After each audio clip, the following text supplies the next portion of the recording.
the dangers of labouring children with mental illness. I want to address this because I see many people who have been labelled with mental illness when they're very young, and that hasn't always been a good diagnosis. And sometimes people can carry through life that diagnosis, and sometimes they act out the diagnosis. You know, if you're Russian, you have an identity of being Russian. Or if you're Australian, you join in a societal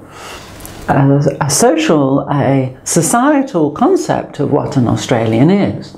And that can happen with children when you label them with mental illnesses, because the child begins to take on the behaviours of that mental illness or act out what is expected of them because adults are treating them as if they have that mental illness. Very few children actually have a mental illness. So it's really important that you are very careful in helping children who have distress. And there's a difference between a child that's distressed and a child that has a severe mental illness, because very few children have a severe mental illness.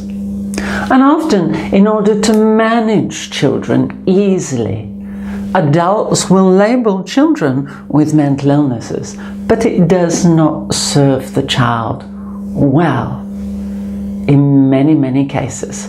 So be careful. Ask questions.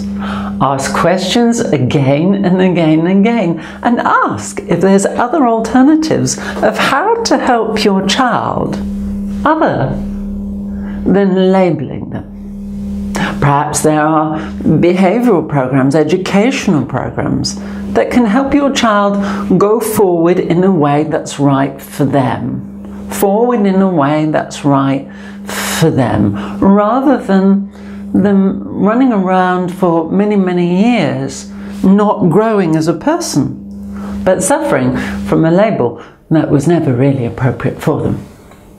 So think carefully before labeling your child, and try education and behavioral programs.